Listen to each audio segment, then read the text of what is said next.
다섯 번째 논문 작성법 시간이 되겠습니다. 오늘 우리가 배우고자 하는 것은 우리 교재 글쓰기의 전략, 우리 장하늘 선생께서 지은 글쓰기의 전략 6장이 되겠습니다. 오늘 6장인데 주제는 술술 익히는 글을 써라 라고 하는 주제입니다. 물론 이제 글을 쉽게 또 술술 쓴다라고 하는 것은 쉬운 일이 아닙니다.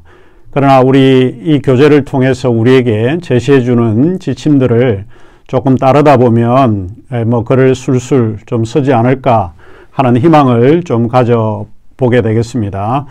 자, 우리 오늘 이 6장의 주제에서는 한 4가지 정도를 다루고 있습니다. 이제 첫 번째는 병치 문맥이라고 하는 것과 두 번째는 수식어, 세 번째는 글꼴이, 네 번째는 접속어. 우리가 이제 주의를 하고 글을 써야 하는 부분들이 병치, 수식어, 글꼴이, 접속어 이 4가지입니다. 병치 문맥은 조화롭게 쓰셔야 하고 수식어는 정확하게 사용을 하셔야 합니다. 그리고 글꼴이는 자유롭게 사용을 하셔야 합니다. 그리고 접속어는 논리적으로 사용을 해야 합니다. 접속어는 상당히 논리 구조에서 맞는 글을 써야 하기 때문에 논리적으로 내가 가지고 있는 그 글이 맞는가 하는 것을 살펴보셔야 합니다. 자, 그러면 우리가 차례대로 우리가 이 교재를 통해서 살펴보도록 하겠습니다. 이제 첫 번째는 병치 문맥은 조화롭게 하라라고 이야기를 하고 있습니다. 우리가 글을 잘못 쓰이면 읽다가 덮어버리고 싶을 때가 많이 있습니다. 그것이 보통 병치 문맥이 정확하게 나열되지 않으면 사람들이 글을 읽다가 그만두는 경우가 굉장히 많다 하는 이야기입니다. 병치 문맥은 맞세운 말이 서로 조화를 이루어야 자연스럽게 전개가 되어질 수 있다 하는 이야기입니다. 자, 그러면 일단 먼저 병치 문맥이라고 하는 게 뭐냐 하는 이야기입니다. 우리 교재 173쪽 중간 부분에 나와 있는데 저와 함께 이 부분을 강독해 주시면 좋겠습니다. 원래 병치라고 하는 이 말은 글자 그대로 나란히 짝짓기라고 하는 표현입니다. 맛세우기, 맛 맞추기, 맛맞이, 짝을 맞추어 운율의 조화나 표현의 안정감을 자아낸다라고 하는 뜻입니다. 다음과 같은 시를 저자는 예문으로 제시를 하고 있는데 그 예문으로 제시한 이야기가 유치환 선생의 그리움이라고 하는 시입니다. 제가 한번 읽어드리면 이렇습니다. 파도야 어쩌란 말이냐, 파도야 어쩌란 말이냐, 임은 물같이 까닥았는데 파도야 어쩌란 말이냐, 날 어쩌란 말이냐. 자, 우리가 이 그리움이라고 하는 이 시를 우리가 보는데 사실 유치환 선생은 인상파, 생명파라고 이야기를 하고 있는데 시인의 표현답게 아주 병치를 잘하고 있는 그런 문장의 예가 아닐까 싶습니다. 이 문장을 우리가 들여다보게 되면 일행이 계속해서 반복이 되고 있습니다.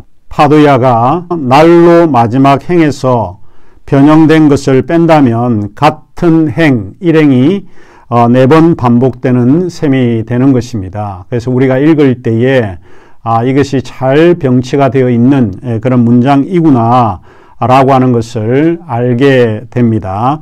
또 우리가 하나의 예를 든다라고 하면 병치 문에는 뭐뭐고 그리고 뭐뭐다로 여러 병치 문맥을 살펴보고 그 병치 문맥들이 맞세워진 말들을 우리가 이해하는 것이 필요합니다. 하나의 예만을 제가 드린다면 우리 교재 175쪽 제일 위에 있는 문장인데 이렇게 표현이 되어 있습니다. 한국일보에 표현이 된 문장이라고 이야기를 하고 있는데 이 문장은 이렇게 기록이 되어 있습니다. 스타 장관이 없고 스타 장관을 키우지 못하는 현실이 안타깝다. 이렇게 이야기를 하고 있습니다. 자, 이 위에 예문은 스타 장관이 없다라고 하는 것은 객관적이죠. 실제로 없다라고 하는 것이고, 그 다음에 현실이 안타깝다라고 하는 이것은 주관의 이야기입니다. 없고에 맞세워진 말은 못하다라고 하는 말로 해야 합니다. 안타깝다라고 하는 이런 거를 우리가 좀 쉽게 이해가 되지 않을까 생각을 합니다. 그 다음 우리가 쭉 넘어가서 이제 살펴볼 것은 182쪽에 나와 있는데, 우리가 병치 문장 가운데 뭐뭐하고 뭐뭐한 이라고 하는 구성의 병치 문맥이 있습니다. 이런 구성의 병치 문맥을 살펴보는 것이 좀 필요하지 않을까 생각을 합니다. 이를테면 높고 험한 산과 바다, 우리가 종종 이런 표현을 쓰게 되는데 이것은 병치에서 좀 옳지 않은 이야기입니다. 왜냐하면 산을 우리가 꾸미게 될 게 높고 험한이라고 하는데, 그까지는 맞지만 뒤에는 바다는 사실 높고 험하지 않습니다. 이런 것은 좀 고쳐주는 것이 좋지 않을까 싶습니다. 높은 산 혹은 푸른 바다, 이런 방식으로 말을 바꾸는 것이 좋지 않을까 싶고요. 또 하나 예를 든다라고 하면 미워하기엔 너무 영악스럽고 사랑하기엔 너무 미운 인간들, 이렇게 표현을 하고 있습니다. 우리 이 문장의 예문에서 우리가 살펴보게 되면 상당히 반어적인 그런 표현으로 영악보다라고 하는, 사랑스럽다라고 하는 표현한 게 좋지 않을까 생각을 합니다. 그래서 우리가 이 문장을 고치게 되면 미워하기엔 너무 사랑스럽고, 영악 대신에 사랑스럽고, 사랑하기엔 너무 미운 인간들, 이렇게 하면 우리가 술술 글을 읽어내지 않을까 싶습니다. 또 하나 더 예를 든다라고 하면 청춘은 이상과 희망의 공화국이요, 대학은 꿈의 전시장이다. 이렇게 되어 있는 이 문장도 이상과 희망이라고 하는 것은 동일한 단어이고 똑같이 말하고 있는데 단어만 틀리지 의미는 똑같기 때문에 두 개 중에 하나만 선택하는 것이 좋습니다. 그래서 이런 경우에도 청춘은 꿈의 공화국이요, 대학은 꿈의 전시장이다. 꿈과 꿈을 병치하는 것이 좋지 않을까 생각을 합니다. 그 다음에 이제 우리가 생각해 볼 수 있는 것은 186쪽이 되겠는데, 이 반복해서 쓰이는 병치 어미를 어떻게 우리가 잘 활용할 건가 하는 것을 생각해 보셔야 합니다. 병치 어미 중에는 단독으로 쓰이지 않고 반복되어 쓰이는 것들이 상당히 많이 있는데 우리가 살펴보도록 하겠습니다. 그것이 이제 187쪽 제일 위에 있는 문단에 보면 뭐뭐든 뭐뭐든 혹은 뭐뭐든지 뭐뭐든지 이렇게 단독으로 쓰이지 않고 반복적으로 쓰이는 그런 경우, 그런 병치 어미들이 있습니다. 자, 이렇게 되어 있는 문장을 한번 예를 들어 보면 이렇습니다. 낙엽 하나가 떨어지는 소리, 그를 지구의 통곡 소리로 듣든 애인의 관의 마지막 못지라는 소리로 듣든 자연이 주는 신호인 것만은 분명하다. 이렇게 되어 있죠. 아주 훌륭한 그런 문장이라고 볼 수 있습니다. 우리 기독교인들이 즐겨 읽는 성경 구절 속에서도 이런 병치 어미에 대해서 상당히 사용을 잘하고 있는 분이 계시는데 그분이 사도 바울입니다. 사도 바울이 쓴 서신들을 우리가 읽어보면 병치 어미들을 아주 잘 사용하고 있다라고 하는 것을 발견하게 됩니다. 제가 하나 읽어드리면 빌립보서 우리가 4장을 보면 사도 바울이 나는 비천에 처할 줄도 알고 풍부에 처할 줄도 알아. 모든 일 배부름과 배고픔과 풍부와 궁핍에도 처하는 일체의 비결을 배웠다. 이렇게 이야기를 하고 있거든요. 이 말이 이제 병치가 갖는 의미는 나는 비천에 처하든 풍부에 처하든 모든 일, 배부름과 배고픔과 풍부와 궁핍에도 처할 줄 아는 일체의 비결을 배웠다. 상당히 아주 이 병치문에 대해서 잘 사용하고 있는 것 같습니다. 자, 그 다음에 어울목이라고 하는 게 있는데, 어울목은 분명하게 사용을 해야 합니다. 어울목이라고 하는 것은 두 맞세우기가 합류하는 것이라고 볼 수 있습니다. 그래서 어울리는 목, 합류점이라고 하는 뜻이 어울목이라고 하는데, 이런 두 맞세우기가 서로 합류하는 그것들을 잘 생각을 해야 되고 분명하게 말을 해야만 하는 것입니다. 그 어울목에 대해서는 이런 이야기입니다. 예를 들면 쓴다는 것과 만든다는 것은 비슷하다. 그러니까 쓴다는 것, 만든다는 것. 만일 이제 이렇게 사용을 해야 되는 것을 쓴다는 것과 만듦은 비슷하다. 그러니까 쓴다는 것하고 만듦하고 이렇게 틀린 병치를 사용하면 안 된다는 겁니다. 쓴다는 것과 만든다는 것은 비슷하다. 이런 이제 병치, 어물목, 이 중간에 이렇게 마주치는 이런 거를 잘 기억을 해야 되고, 또 병치를 할 때 우리가 유의해야 하는 것 중에 하나가 무엇인가 하면 같은 품사를 써야 합니다. 명사는 명사대로, 형용사는 형용사대로 이 품사를 동일하게 사용을 해야 하는 것입니다. 사도 바울의 예를 제가 들었는데, 사도 바울의 글을 보면 이런 명사와 명사의 병치를 상당히 잘하고 있다라고 하는 이야기를 배울 수 있습니다. 예를 들면 성령의 열매 같은 것도, 성령의 열매는 사랑과 희락과 화평과 오래 참음과 자비와 양성과 충성과 온유와 절제니.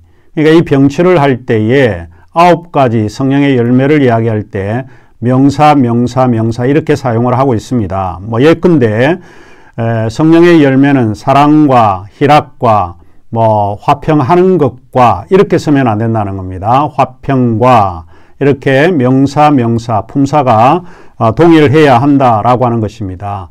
또 병치를 생각하게 될 때 길이는 비슷하게 사용을 해야 합니다. 우리 교재 188쪽 중간 부분에 나오는데, 맞세울 말은 길이가 비슷해야 됩니다. 어떤 것은 길게 하고 어떤 것은 짧게 한다라고 하면 읽기가 좀 불편해질 수 있습니다. 여기에 나오는 예를 하나 소개를 한다라면, 9월이 오면 가난한 사람도 쌀이 생기고 외로운 사람도 친구가 생기고 무식한 사람도 씨를 짓지요. 이렇게 될 때에 가난한 사람도 쌀이 생기고 11자이고 외로운 사람도 친구가 생기고 12자가 되고 무식한 사람도 씨를 짓지요 라고 할 때 11자입니다. 상당히 그 길이가 유사하다라고 하는 것을 알게 됩니다. 그 다음 우리가 병치되는 말은 따로 독립기능해야 합니다. 독립기능해야 우리가 글을 쉽게 읽어 나갈 수 있습니다. 여기에 대한 예는 그 밑에 언급이 되어 있는데 188쪽에 언급이 되어 있습니다. 밑에 세 줄을 제가 읽어보면 이렇습니다. 아득한 벌판에서 바늘 한 개를 줍듯이 콤마하고 그 다음에 휘넓은 바다에서 진주 하나를 캐듯이 이 넓은 우주에서 별 하나를 발견했다.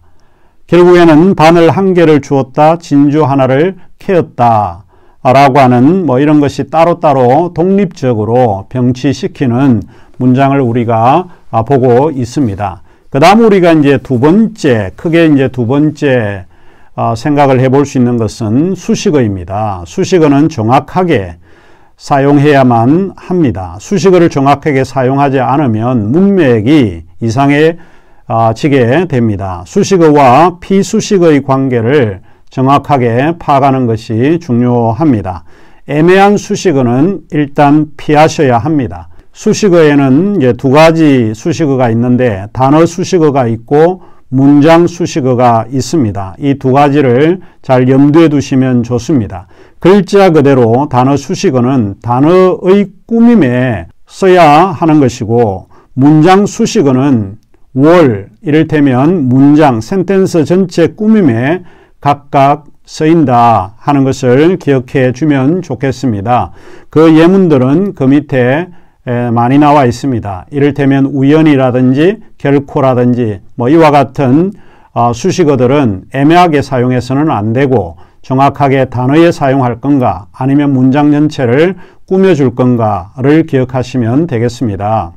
그리고 이 수식어를 사용할 때에 한 두 가지 정도를 기억을 하셔야 되는데 193쪽에 강조하고 있는 부분이 쉼표를 활용해야만 합니다. 쉼표 사용하는 것이 굉장히 중요합니다. 이 쉼표라고 하는 것은 어디에 쉼표를 찍을지, 쉼표를 잘못 찍으면 전체 문장이 무엇을 이야기하는지 모르는 경우가 있기 때문에 정확하게 쉼표를 사용하는 것이 필요합니다. 또 하나는 수식어는 너무 길게 사용하지 않으셔야 합니다. 이 수식어를 너무 길게 사용을 하면 그 하나 이야기하기 위해서 너무 많은 내용이 첨가되기 때문에 지루하다라고 하는 인상을 받게 됩니다. 194쪽에 보면 결과 부자상을 이야기를 하고 있는데 너무 많은 소설에서 사용하고 있는 경우가 있습니다. 특별히 김동리의 등산불이라고 하는 이 내용을 이야기를 하는데 너무 수식어가 길다라고 하는 이야기입니다. 결과 부자상 이 이야기를 하기 위해서 그는 한 8개 정도의 수식어를 사용하는데 물론 이제 소설이기 때문에 괜찮다고 보지만은 이게 글로 쓸 때는 너무 많은 수식어는 우리에게 지루하다라고 하는 것을 알게 됩니다. 뭐 이를테면 머리 위에 향로를 이고 두 손을 합장한 고개 등이 앞으로 좀 수그러진 입도 조금 해블러진 그것은 불쌍이라고 할 수 없는 형편이 초라한 사무치게 애절한 느낌을 주는 등신대의 결과 부자상이었다. 상당히 아주 소상하게 이제 설명을 하려고 하고 또 우리가 관찰한 내용들을 보다 정확하게 표현을 하려고 이제 수식어를 사용을 하려고 한 것이죠. 물론 이제 이것은 많은 수식어를 통해서 설명이 가능하기도 합니다. 그러나 수식어는 되도록이면 많아도 세 토막, 수식어는 정확하게 한 세 토막 정도 사용하는 것이 좋고 피수식어의 서술도 세 정도 넘지 않는 선에서 우리가 생각을 해야 합니다. 거기에 대한 예문들은 그 밑에 나와 있으니까 한번 살펴보시면 좋을 것 같습니다. 자, 그 다음에 이제 세 번째로 우리가 생각을 해봐야 될 것이 글꼴인데 오늘 우리 209쪽에 나와 있는 내용인데 글꼴이는 자유자재로 사용을 하셔야 합니다. 한국어의 글꼴이에는 서술어가 오는 것이 이제 원칙이다 하는 이야기인데 보통은 동사, 형용사 따위가 서술어로 옵니다. 명사가 서술어 올 때는 서술조사인 뭐뭐이다가 붙게 된다 라고 하는 것을 기억하시면 좋겠습니다. 그 예문이 209쪽 밑에 셋째 줄부터 나오고 있는데 가령 이제 이런 이야기입니다. 자, 이것은 이제 여러분이 기억을 해야 되는 것이 이제 동사 끝에 온다는 것과 형용사 끝에 온다는 것, 서술조사가 끝에 온다는 것, 요 세 가지만 기억을 하면 되는데 예문을 보면 이런 이야기입니다. 짧은 말에 많은 지혜를 머금게 하라. 동사가 오는 경우고 짧은 문장일수록 첫 문장은 중요하다. 형용어가 끝에 오는 경우가 있습니다. 그 다음에 이제 서술조사가 오는 경우인데 쉬운 것을 어렵게 쓰지 말 일이다.